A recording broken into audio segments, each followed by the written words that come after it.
ఇది స్విట్జర్లాండ్లో ఉన్నటువంటి ఒక చర్చ్. ఆ చర్చికి మేము పని కట్టుకుని ప్రత్యేకంగా వెళ్ళడం జరిగింది. ఆ తర్వాత స్విట్జర్లాండ్ నుండి ఇటలీ వెళ్ళాం. ఇటలీ అంటే వాటికన్ సిటీ వెళ్ళాం అనమాట.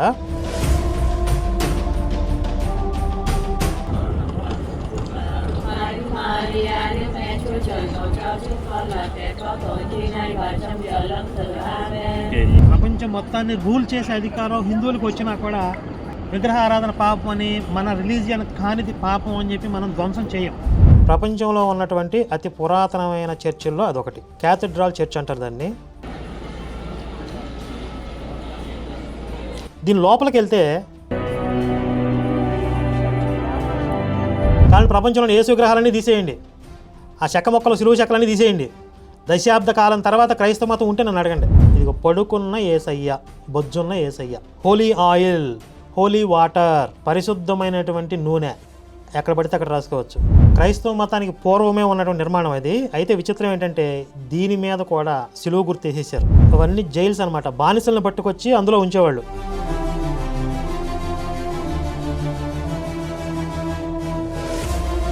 ఇక రోమ్లో చూడండి, వెడ్డింగ్ డ్రెస్లో ఉన్నటువంటి ఒక జంట రోడ్డు మీద ఇలా ముద్దు పెట్టుకుంటున్నారు. బెల్జియంలో ఇంకో ముఖ్యమైన విశేషం ఏంటంటే ఉచ్చబోసే బొడ్డోడు.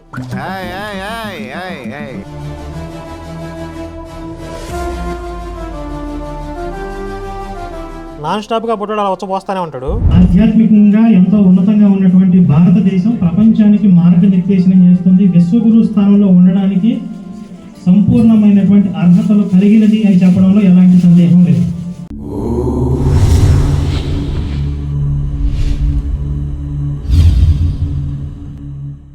నమస్తే. ఇటీవలే యూరప్ ఖండాన్ని సందర్శించడం జరిగింది. నేను, నాతో పాటు హిందూ జనశక్తి లలిత్ కుమార్ గారు, భరతవర్ష శివప్రసాద్ గారు, మేము ముగ్గురం వెళ్ళాం. బ్రహ్మశ్రీ వద్దిపర్తి పద్మాకర్ గురువు గారి భాగవత సప్తాహ కార్యక్రమం ఉండటం వల్ల ఆ కార్యక్రమానికి మమ్మల్ని ఆహ్వానించి తీసుకువెళ్ళారు.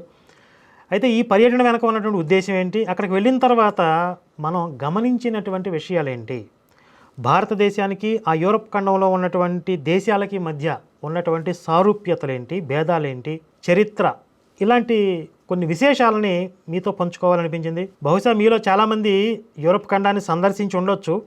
అయితే నేను వెళ్ళినప్పుడు అక్కడ గమనించినటువంటి విషయాలు ఇప్పుడు కొన్ని ఇమేజెస్, వీడియోస్ చూపిస్తాను. ర్యాండమ్గా ఒక్కొక్క దాని గురించి చెప్పుకుంటూ వెళ్తాను.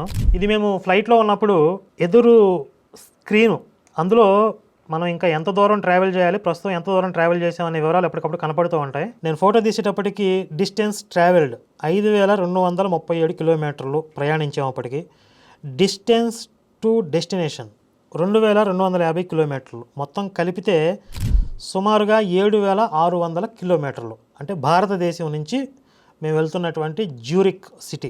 ఎస్టిమేటెడ్ అరైవల్ టైం, అక్కడికి రీచ్ అయ్యే టైం చెప్పారు. కింద ఆల్టిట్యూడ్ 12,192 మీటర్ల ఎత్తులో ఉంది, అంటే సుమారుగా ఒక 40,000 అడుగులు. గ్రౌండ్ స్పీడ్ భూమి మీద ఉన్న వేగంతో పోలిస్తే 787 కిలోమీటర్లు పర్ అవర్.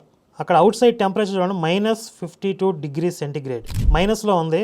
అంటే ఒక మనిషి బయట ఉంటే కనుక రక్తం గడ్డగట్టిపోయి చచ్చిపోతాడు, అంత చల్లని వాతావరణం ఉంది అంత ఎత్తులో. తర్వాత జ్యూరిక్ రీచ్ అయిన తర్వాత అక్కడ తీసుకున్నటువంటి సెల్ఫీ ఇది.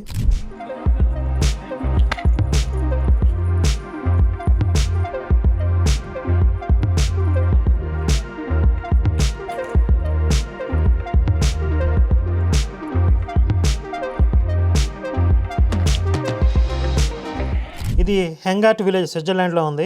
ఈ హెంగాట్ విలేజ్ని ఒక ఎత్తైన ప్రదేశంలో దూరం నుంచి ఫోటో తీస్తే ఆ పక్కన మొక్కజొన్న పంట, మనకి మొక్కజొన్న విరివిగా పండుతుంది కదా, అక్కడ కూడా మొక్కజొన్న పంట పండుతుంది.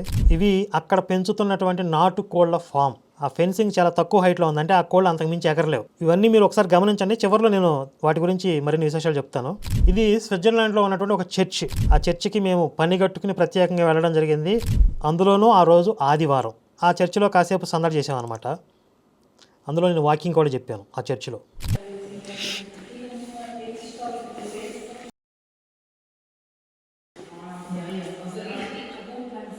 యెషయా గ్రంథము 66వ అధ్యాయం 33వ వచనంలో దేవుడు ఏమంటా ఉన్నాడు? ఇంగ్లీష్లో చెప్పండి, తెలుగులో అడిగేద్దాం. అది When the God calls you, you must listen.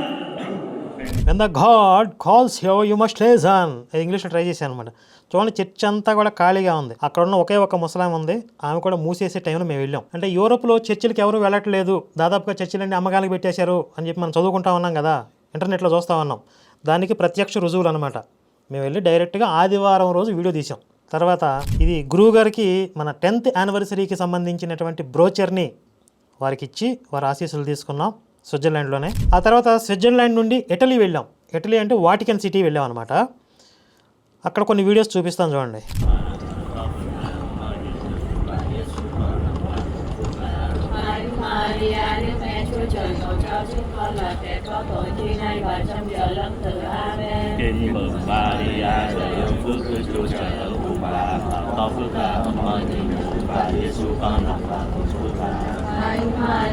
ఈ వాటికన్ సిటీలో ఇలా బ్యాచ్లుగా ఒక పెద్ద సిలువని ముందర పెట్టుకుని వీళ్ళు తిరుగుతూ ఉన్నారు.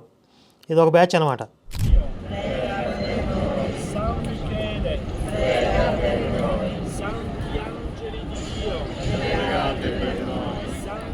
ఆ లాంగ్వేజ్ ఏంటో కూడా మనకు అర్థం కాల. ఇది ఇంకొక బ్యాచ్.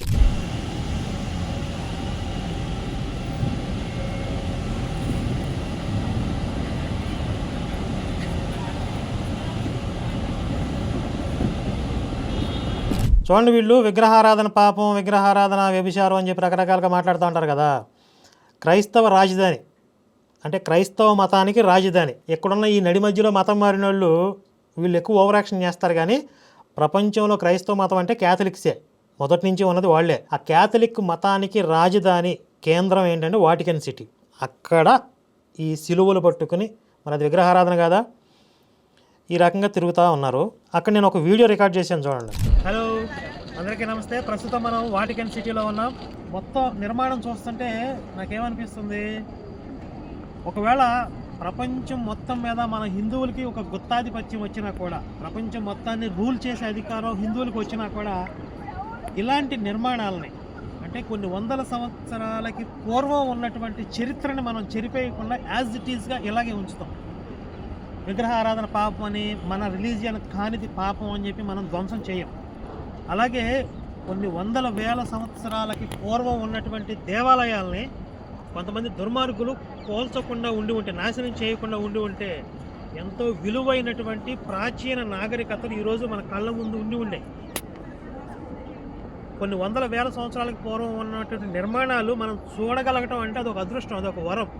ఆ రోజుల్లో ఉన్నటువంటి నాగరికత, వాళ్ళ జీవన శైలి, ఆ చరిత్రని మనం సజీవ సాక్ష్యాలతో కళ్ళాలకు చూడగలుగుతున్నాం. ఈ పాయింట్ మీకు అర్థమైంది కదా. ప్రపంచం మొత్తం కూడా మన ఆధిపత్యం కిందకి, అంటే హిందువుల ఆధిపత్యం కిందకి వచ్చినా కూడా హిందూ మతం కాని నిర్మాణాలను ధ్వంసం చేయండి అని మనం అనం. ఎందుకంటే ఒక పురాతనమైనటువంటి నిర్మాణాలు అనేవి ఆ జనరేషన్కి మన జనరేషన్కి మధ్య వారధి లాంటివి. కాబట్టి మనం వాటిని చాలా వాల్యుబుల్గా కాపాడుకుంటాం. కానీ మన నాగరికతను ధ్వంసం చేస్తూ ఈ పిచ్చుకొక్కలు కొన్ని విగ్రహారాధన పాపం కాబట్టి మేము ధ్వంసం చేస్తున్నాం, దేవాలయాలు పడగొడుతున్నాం అంటే వాళ్ళకి చేత కాదు కదా ఆ దేవాలయాలు నిర్మించడం. చేతగాక వీళ్ళకంటే ఇంత పెద్ద దేవాలయాలు, ఇంత గొప్ప నిర్మాణాలు ఉన్నాయేంటి? ఇలాంటి నిర్మాణాలు మనం చేయలేకపోయామంటే మనం ఎదవలం కదా. మనం ఎదవతనం తెలియకుండా ఉండాలంటే ఇంకా ప్రపంచంలో ఇంకెక్కడా ఉండకూడదు. కాబట్టి వీటిని కూలగొట్టేద్దాం. వీళ్ళ కట్టే నైపుణ్యం లేదు కాబట్టి కూలగొట్టేశారనమాట దరిద్రులు. కొన్ని కూలగొట్టే నైపుణ్యం కూడా లేదు చాలా చోట్ల, ఏం చేయలేక వదిలేశారు కొన్ని. తర్వాత జర్మనీలో ఉన్నటువంటి దీని రిలేటెడ్ చెప్తున్నాను, ఇటలీలో ఇంకా ఉన్నాయి. ఆ పాయింట్ దగ్గరికి వెళ్ళే ముందు జర్మనీలో ఉన్నటువంటి ఒక క్యాథలిక్ చర్చ్, అది కూడా ప్రపంచంలో ఉన్నటువంటి అతి పురాతనమైన చర్చిల్లో అదొకటి. క్యాథడ్రాల్ చర్చ్ అంటారు దాన్ని.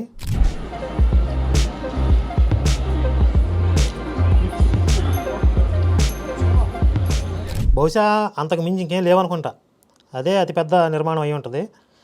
దీని లోపలికి వెళ్తే అక్కడ దీపాలలాగా ఉన్నాయి. ఏంటి అనుకుంటున్నారా? దీపాలే అవి.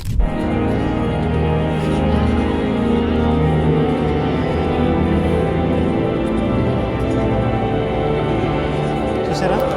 యేసయ్య అలా బల్లెంతో పొడిచిన తర్వాత పడిపోతే ఆయన్ని ఒళ్ళో పడుకోబెట్టుకుని ఆ మేరీ మాత అనుకుంటా వాళ్ళ అమ్మగారు చుట్టూ కొంతమంది పరివారం వాళ్ళు ఆయనకి సపర్యలు చేస్తున్నట్లుగా ఒక విగ్రహాన్ని రూపొందించి ఆ విగ్రహాల ముందు దీపాలని వెలిగిస్తున్నారు. మరి ఇది విగ్రహారాధన కాదా? ఇది పాపం, వ్యభిచారం కాదా? వీళ్ళు విగ్రహారాధన లేకుండా చేయాలి అంటే మొట్టమొదటి ఎక్కడి నుంచి ప్రారంభించాలి? క్రైస్తవ దేశాల్లో క్రైస్తవ దేశాల దగ్గర ఎందుకు, మన లోకల్గా ఉన్నటువంటి చర్చిల్లో విగ్రహారాధన చేయట్లేదా? ముందు వాళ్ళని మార్చుకోవాలి, లేదా ఆ విగ్రహాలను కూలగొట్టాలి. ప్రపంచంలో కాదు, దేశంలో ఎక్కడ చూసినా యేసు విగ్రహాలు, పెద్ద పెద్ద నిర్మాణాలు, చెక్క సిరువులు పట్టుకొని దీపాలు వెలిగిస్తూ రకరకాల హిందూ సంప్రదాయాలను పాటిస్తూ హిందువులు వ్యభిచారులు, హిందువులు విగ్రహారాధన చేస్తున్నారు. ఏంది వీళ్ళు ఏం చేయాలి? వీళ్ళ నాలుకలు కోసిన తప్పుందంటారా? ఇక్కడ ప్రచారం చేసే పాస్టర్లని నేను ఆ దేశాలను తప్పుపట్టలేసమా, వాళ్ళ ఆచారాలు వాళ్ళకి నచ్చిన పద్ధతిలో వాళ్ళు ఆరాధన చేసుకుంటున్నారు, తప్పులేదు. కానీ మీరు చేసే తప్పు అని అంటున్న వాళ్ళు ఎవరైతే ఉన్నారో వాళ్ళ నాలుకలు కోసినా తప్పులేదు. నేను ఎప్పుడు ఒక మాట చెప్తా ఉంటాను, అసలు విగ్రహారాధన లేకపోతే మొట్టమొదట అంతరించిపోయే మతం క్రైస్తవ మతమే. ఎందుకంటే వాళ్ళకి సింపతి వర్కౌట్ అవ్వాలి కదా. సింపతి వర్కౌట్ అవ్వాలంటే ఏలాడే శవం కనపడాలి ముందు, కళ్ళ ముందు. అది లేకపోతే ఎలా వర్కౌట్ అయ్యిద్ది? ఊహించుకోలేరు కదా, ఇమాజినేషన్లోకి రాదు కదా వేలాడే శవం. మనకి నిరాకార పరబ్రహ్మం కూడా ఉంది. నిరాకార పరబ్రహ్మను ఉపాసన చేసేవాళ్ళు కూడా ఉన్నారు.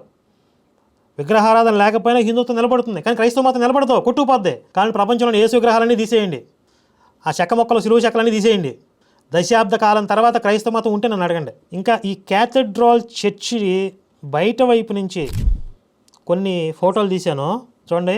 ఈ నిర్మాణంలో ఎక్కడా కూడా ఒక ఆర్ట్ వర్క్, అబ్బా భలే చేశారు, అద్భుతమైనటువంటి నిర్మాణ శైలి, ఎంత కష్టపడి చేశారో అన్నటువంటి సమాచారం ఏదీ లేదు. చాలా ప్లెయిన్గా ఫ్లాట్గా ఉన్నాయి. అదే మన దేవాలయాలు చూడండి, ఒక్కొక్క స్తంభం మీద ఎంత నిర్మాణ శైలి, ఎంత శిల్ప సంపద, చిన్న చిన్న ఆర్ట్ వర్క్, చిన్న చిన్న నిర్మాణాలు, చిన్న చిన్న బొమ్మలు ఎంతో కష్టపడి చెక్కుతారు. ఒక శిల్పి అదొక తపనగా, ప్యాషనేట్గా అంటారు కదా, ప్రాణం పెట్టి శిల్పాలకు ప్రాణం పోస్తాడు. అంత తపన ఉన్నవాళ్ళు, అంత తపస్సు చేసిన వాళ్ళు ఈ దేశంలో ఉన్నారు. వీళ్ళు నాకు తెలిసి భారతదేశం వచ్చిన తర్వాత ఇక్కడ ఇంత పెద్ద పెద్ద నిర్మాణాలు, ఈ నిర్మాణ కౌశలం చూసిన తర్వాత మన దేశంలో కూడా ఇలాంటి నిర్మాణాలు ఉంటే బాగుంటుంది కదా అని చెప్పి మొదలుపెట్టారు. ఏదో భారీ నిర్మాణం చేద్దామని మొదలుపెట్టారు. కానీ ఇక్కడ ఉన్నటువంటి ఆ శిల్ప నిర్మాణ కౌశలం, ఆ విద్య అనేది వాళ్ళకు ఉన్నది కదా, అందుకని ఫ్లాట్గా ఇలా ఒక పెద్ద పెద్ద స్తంభాల్లా కట్టి వదిలేశారు. ఇగో ఈ చర్చి లోపల వీళ్ళు అపోస్తులు లాంటి వాళ్ళ చిత్రాలని కూడా, రంగురంగుల చిత్రాలను కూడా వాళ్ళు వాల్స్ మీద కనపడే విధంగా పెట్టుకున్నారు. ఇదంతా విగ్రహారాధన కాదా? మరి ఇప్పుడు మనకి ఒక భగవంతుడు ప్రతిమని చెక్కారంటే ఆయన యొక్క వర్ణన మన గ్రంథాల్లో ఉంటుంది. వీళ్ళ వర్ణన ఎక్కడ, అపోస్తులు ఎలా ఉంది, ముక్కు ఎలా ఉంది, మూతి ఎలా ఉంది, బైబిల్లో రాశారేంటి? ఊరికి ఊహించి చెక్కేశారు వీళ్ళు. ఇంకా వాటికన్ సిటీలో మేము గమనించింది ఏంటంటే చాలా పవిత్రంగా ఉంచుతారేమో అనుకున్న, లోపలికి వెళ్తే అన్ని సిగరెట్ పీకలు, ఎక్కడ పడితే అక్కడ సిగరెట్లు కలుస్తున్నారు. సరే అదంతా తిరిగిన తర్వాత వాటికన్ సిటీ అఫీషియల్గా వాళ్ళు నిర్వహిస్తున్నటువంటి ఒక మాల్, సూపర్ బజార్, ఒక వ్యాపారం ఉంది. అక్కడ చూడండి, ఇది పడుకున్న ఏసయ్య, బొజ్జున్న ఏసయ్య. ఎంత దీని ప్రైస్ ఎంత? 69 యూరోస్, అంటే మన కరెన్సీలో సుమారుగా 7,000. ఈ పక్కన చూడండి, హోలీ ఆయిల్, హోలీ వాటర్, పరిశుద్ధమైనటువంటి నూనె, ఎక్కడ పడితే అక్కడ రాసుకోవచ్చు. పరిశుద్ధమైనటువంటి వాటర్ ఎప్పుడు పడితే అప్పుడు తాగొచ్చు. ఇక ఆ తర్వాత రోమ్ సిటీ. ఈ రోమ్ సిటీలో ప్రధానంగా మనం చూడవలసిన నిర్మాణం కలోసియం. దీని గురించి సింపుల్గా చెప్పాలంటే మనకి గ్లాడియేటర్ సినిమాలో చూపిస్తారు. అక్కడ బానిసలను పట్టుకొచ్చి వినోద క్రీడ కోసం, అంటే అక్కడ ఉన్నటువంటి ప్రజల వినోదం కోసం ఆ బానిసలకి కొట్లాటలు ఏర్పాటు చేస్తారు. అందులో కొట్టుకుని చచ్చిపోతుంటే వీళ్ళు చూసి ఎంజాయ్ చేస్తారు. అంటే ఆ రోజుల్లో సినిమాలు కానీ అలాంటి ఎంటర్టైన్మెంట్ మాధ్యమాలు ఏమీ లేవు కదా, అవే వాళ్ళకి ఎంటర్టైన్మెంట్ అనమాట. కళ్ళ ముందే లైవ్ షో సినిమా అనమాట. చాలా క్రూయల్గా ఉండేవాళ్ళు.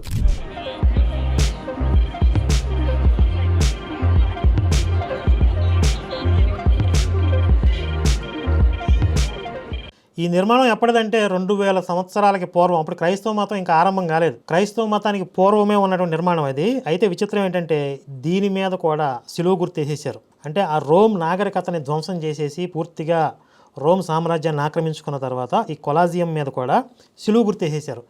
ఇప్పుడు ఈ జనరేషన్స్ వాళ్ళకి ఏం చెప్తారు, ఇది అసలు క్రైస్తవ మతంలో ఉన్నటువంటి నిర్మాణం, క్రైస్తవ మత ప్రవక్తలే ఈ నిర్మాణం చేశారు అని కూడా చెప్తారు వీళ్ళు. అంటే ప్రపంచంలో గొప్ప గొప్ప నాగరికతలన్నింటినీ ధ్వంసం చేసేయటం, వీలైతే ఆక్రమించుకోవటం, అవన్నీ కూడా క్రైస్తవ మతం ద్వారానే వచ్చాయి అని కూడా చెప్పేసుకోవటం సిగ్గు శరం లేకుండా. ఒక దురాక్రమణ మతం ఏదైనా ఉందంటే ప్రపంచంలో అది క్రైస్తవ మతమే. ఇక్కడ ఫోటో అని చూడండి, లోపల గదులు లాంటి నిర్మాణాలు, అవన్నీ జైల్స్ అనమాట. బానిసలను పట్టుకొచ్చి అందులో ఉంచేవాళ్ళు.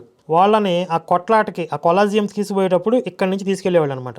ఇక రోమ్లో చూడండి, వెడ్డింగ్ డ్రెస్లో ఉన్నటువంటి ఒక జంట రోడ్డు మీద ఇలా ముద్దు పెట్టుకుంటున్నారు. చాలా కామన్ ఇలాంటివి. అదే మన దేశంలో అయితే ఒక విచిత్రంగా చూస్తారు, అక్కడ ఇలాంటి నథింగ్ అనమాట. రోమ్లో ఈ గోడల మీద ఇలా రాశారు చూడండి, free Gaza, tourist go home, ఇలాంటివి కూడా రాశారు. మెలోనీ క్రిమినల్, ఫ్రీ పాలస్తీన్ అని ఇలాంటి రాతలు రాశారు. రోమ్ ఎయిర్పోర్ట్లో దిగిన తర్వాత మేము నడుచుకుంటూ వెళ్తుంటే అక్కడ ఈ విగ్రహాలు కనపడ్డాయి చూడండి.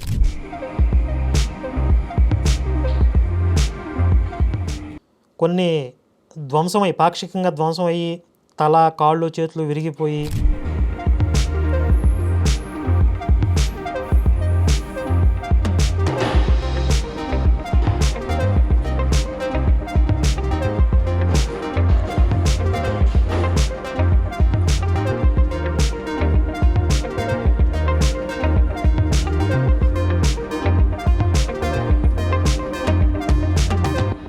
ఈ విగ్రహాలు ఏవి కూడా క్రైస్తవ మతానికి చెందినవి కావు, వాళ్ళకి సంబంధం లేనివి. ఇంకా చెప్పాలంటే ఆ క్రైస్తవ మతంలో ఉన్న ఉన్మాదులు ఈ విగ్రహాలని ధ్వంసం చేశారనమాట.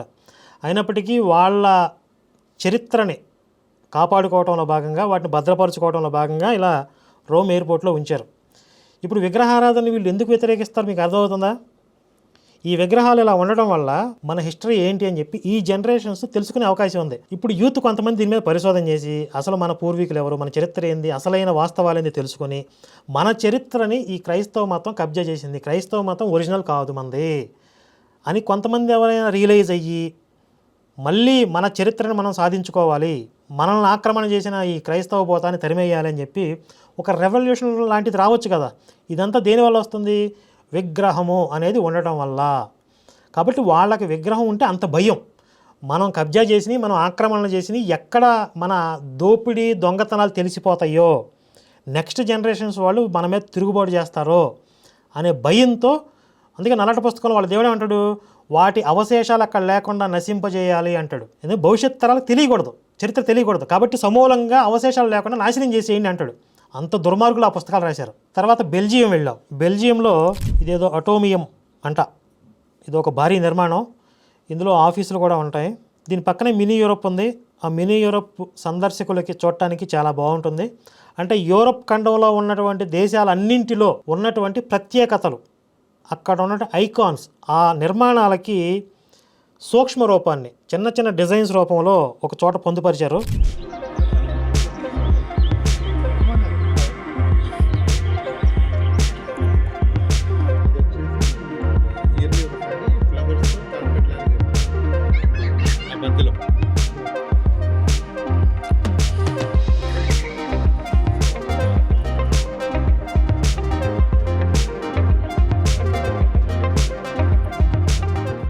ఇది ఒక మంచి ప్రయత్నం అని చెప్పొచ్చు. ఈ బెల్జియంలోనే ఈ అటోమియం పక్కన ఒక క్యాంపు లాంటిది పెట్టుకుని, ఒక చిన్న బోర్డు పెట్టుకుని ఒక జంట బైబిల్ గురించి ప్రచారం చేస్తున్నారు. మేము అసలు అక్కడ ఏం చేస్తున్నారు చూద్దాం అక్కడికి వెళ్ళాం.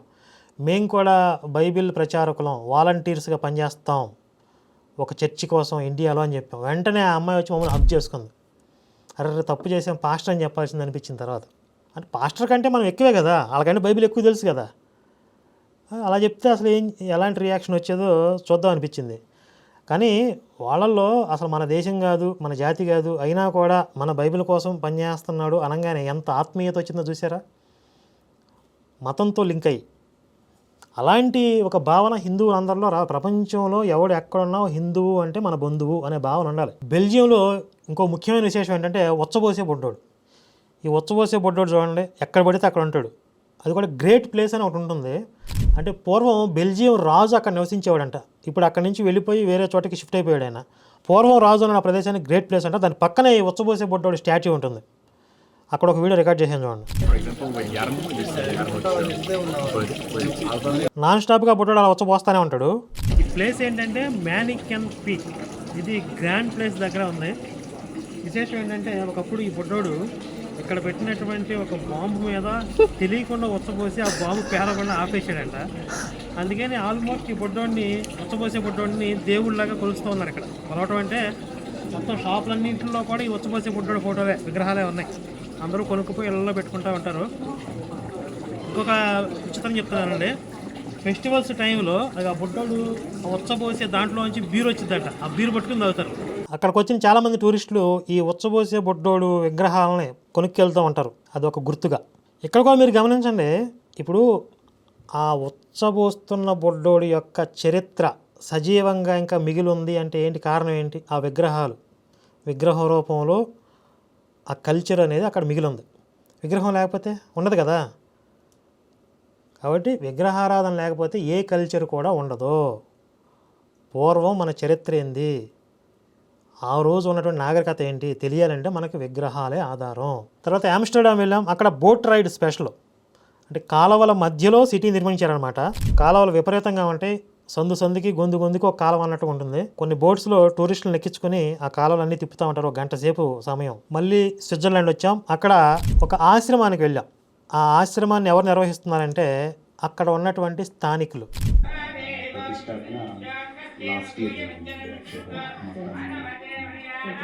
చాలా పెద్ద శ్రీచక్రం తెచ్చి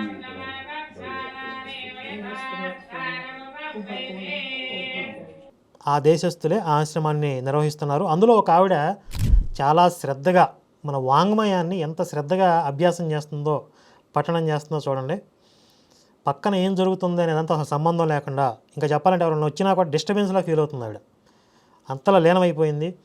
ఆ దేవతా విగ్రహాలని, దేవతామూర్తుల్ని చాలా శ్రద్ధగా ఆరాధన చేసుకుంటూ ఇక ఆ ధ్యాసలోనే ఉండిపోతుంది. మన 12 జ్యోతిర్లింగాల నమూనాతో ఉన్నటువంటి నమూనాల లాంటి ఇత్తడి శివలింగాలను కూడా అక్కడ పెట్టుకున్నారు. ఇక కొన్ని సామాజిక అంశాలు కూడా మాట్లాడుకుందాం.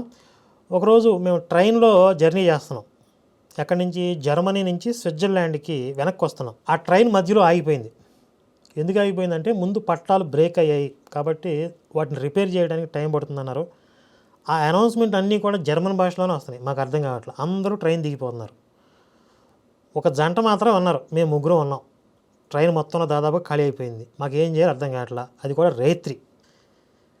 ఇప్పుడు కిందకి దిగి ఎంక్వైరీ చేసుకుందామా అంటే ఈ ట్రైన్ కదిలిద్దామో, పోనీ ఇందులోనే ఉండిపోదామంటే ఇది ఎంతసేపుడికి తెలియదు. సరే అవసరమైతే ఆ రాత్రి అందులోనే ఉండిపోవాల్సి వచ్చినా కూడా ఉండిపోవడానికి మేము సిద్ధమైపోయాం. అదృష్టవశాత్తు ట్రైన్ కదిలింది, మొత్తానికి చేరుకున్నాం. అంటే ఎంత డెవలప్ కంట్రీ అయినా అక్కడ సమస్యలు లేవా అంటే ఉన్నాయి. మనుషులు, మనస్తత్వాలు. ఇప్పుడు మనం ఉన్నాం, మనం టూరిస్టులం కదా, కానీ ఎక్కడ మనం కనపడినా కూడా అక్కడ వాళ్ళు పలకరిస్తారు, నవ్వుతూ పలకరించి వెళ్తారు, వాళ్ళకి అవసరం లేకపోయినా సంబంధం లేకపోయినా. అలా చాలా మంచి లక్షణాలు కూడా ఉన్నాయి.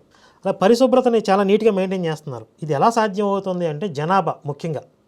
ఇప్పుడు యూరప్ ఖండం మొత్తం కలిసినా కూడా 75 కోట్ల జనాభా. విస్తీర్ణంలో మన దేశం కంటే చాలా పెద్దది మొత్తం ఖండం, కానీ మన దేశ జనాభా 150 కోట్లు. విస్తీర్ణంలో యూరప్ ఖండంతో పోలిస్తే చాలా తక్కువ, జనాభా మాత్రం రెట్టింపు. కాబట్టి ఇక్కడ అంత పరిశుభ్రతను మెయింటైన్ చేయటం కానీ, ఇన్ని కోట్ల మంది, రకరకాల జాతులు, రకరకాల మతాలు, రకరకాల మనస్తత్వాలు, వీళ్ళందరినీ సమన్వయం చేయడం అంత ఈజీ కాదు. మేము ఒక 2-3 ట్రైన్స్లో జర్నీ చేసాం. ఎప్పుడూ కూడా ఏ ట్రైన్ కూడా రద్దీగా లేదు, ఫుల్ అవలా. ఎందుకంటే ట్రైన్ రద్దీ అయ్యేంత జనాభా లేరు అక్కడ. ఇంకా చెప్పాలంటే అక్కడ ఉన్న వాళ్ళలో ఎక్కువ మంది వృద్ధులు ఉన్నారు. ఒక 50-60 ఏళ్ళు దగ్గర పడిన వాళ్ళు, ముసలి వాళ్ళే ఎక్కువ రోడ్ల మీద కనపడుతున్నారు. అంటే కొంతకాలం క్రితం అసలు పిల్లల్ని కనడం అనేది ఆపేశారు అక్కడ. ఓన్లీ ఎంజాయ్మెంట్, పిల్లల్ని కనటం, బాధ్యతలు, రెస్పాన్సిబిలిటీస్ ఇవన్నీ మనకెందుకు, చక్కగా ఎంజాయ్ చేద్దాం లైఫ్ని అని చెప్పి పిల్లల్ని కనటం ఆపేయడం వల్ల ఆ ఇంపాక్ట్ ఇప్పుడు క్లియర్గా కనపడుతుంది. అందుకే కొంతమంది అక్రమంగా చొరబడినా కూడా మరి వాళ్ళకి పనులు చేసి పెట్టడానికి ఎవరో ఒకరు కావాలి కదా. అక్కడ పని మనుషులు దొరకడం చాలా కష్టం, దొరకరు. వంట వాళ్ళు దొరకరు, క్లీన్ చేసేవాళ్ళు దొరకరు. అన్నీ ఆటోమేటిక్. వ్యవసాయం చేసినా కూడా అన్నీ మిషన్స్తోనే. షాపింగ్ మాల్స్ వెళ్ళినా కూడా అన్నీ మిషన్స్తోనే. అక్కడ ఎవరో సిబ్బంది ఉండరు పెద్దగా. అలాగే ఒక డైరీ ఫామ్కి కూడా వెళ్ళాం, అక్కడ కూడా మనుషులు లేరు. మనం ఎంత డబ్బులు వేస్తే ఆ డబ్బులు తగినంత పాలు వస్తాయి. అంటే మెయిన్గా మ్యాన్ పవర్ లేదు అక్కడ, పని చేయడానికి ఎవరు లేరు. ఇంకా అక్కడ వీధి కుక్కలు అనేవి కనపడవు, దాదాపుగా అసలు లేవు. ఒక కుక్క ఉంది అంటే దానికి ఓనర్ ఉండాలి ఖచ్చితంగా.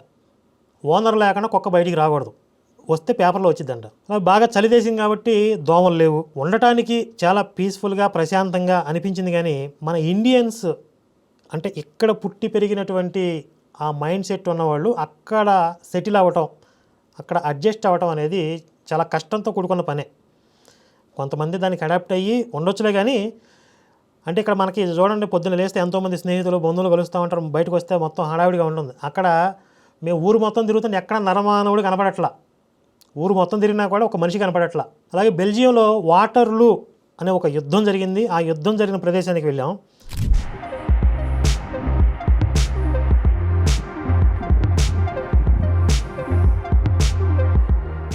ఆ యుద్ధానికి సంబంధించినటువంటి విశేషాలు అన్నింటినీ కలిపి ఒక మ్యూజియంగా ఏర్పాటు చేశారు. అక్కడ కూడా చరిత్రను ఎంత జాగ్రత్తగా కాపాడుకుంటున్నారు చూడండి.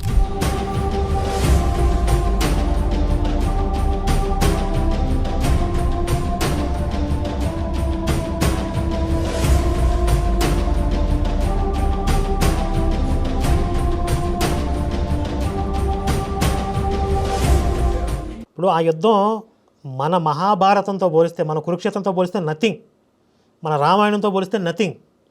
అయినా కూడా దాన్ని అంత గొప్పగా, అంత విలువైనటువంటి చరిత్రగా వాళ్ళు కాపాడుకుంటూ వస్తున్నారు.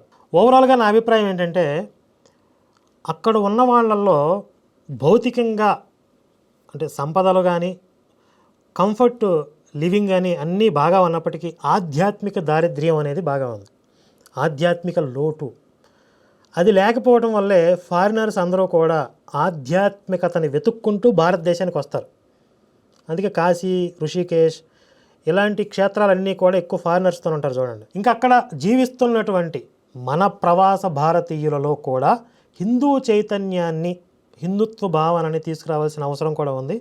దేశం వెలుపల జీవిస్తున్న వాళ్ళు కూడా భారతదేశం యొక్క అభివృద్ధిలో, ఎదుగుదలలో ఏదో ఒక విధంగా భాగస్వామ్యం అంటారు. వాళ్ళ పాత్ర కూడా చాలా కీలకం. కాబట్టి వాళ్ళకి కూడా హిందుత్వ అనే భావన బలంగా ఉండాల్సింది. అయితే మేము ఇక్కడ ఈ యూరప్లో ఉన్నామని విషయం తెలిసిన తర్వాత కొంతమంది మాకు మెసేజెస్ చేశారు ఫేస్బుక్లో కానీ వివిధ మాధ్యమాల్లో. ముందుగానే మీరు వస్తున్నట్లుగా తెలిసినట్లయితే మేము కూడా మిమ్మల్ని కలిసి ఉండేవాళ్ళం, మాకు ఇన్ఫర్మేషన్ ఇచ్చినట్లయితే అని అన్నారు. కానీ సెక్యూరిటీ ఇష్యూస్, రకరకాల కారణాలు ఉంటాయి కాబట్టి మేము ముందుగానే ఎవరికి ఆ విషయాన్ని ప్రకటించలేదు. సరే, నెక్స్ట్ టైం వచ్చినప్పుడు మిస్ అయిన వాళ్ళందరూ మళ్ళీ కలిసే అవకాశం చూద్దాం. అయితే ఎప్పుడు ఏ దేశానికి వస్తామో మాకే ముందస్తుగా తెలియదు కాబట్టి ఎన్ఆర్ఐస్, విదేశాల్లో ఉంటున్న ప్రవాస భారతీయులు, మేము పలానా చోట నివాసం ఉంటున్నాం, మీరు ఎప్పుడైనా మా దేశాన్ని, ఈ దేశాన్ని సందర్శించినట్లయితే మాకు ఇన్ఫర్మేషన్ ఇవ్వండి అనేవాళ్ళు ఉంటే మన వాట్సాప్ నెంబర్లకి మీ వివరాలు తెలియజేయండి. అప్పుడు ఆ దేశం పర్యటనకు మేము వచ్చినప్పుడు మీకు పక్కాగా ఇన్ఫర్మేషన్ అనేది వస్తుంది.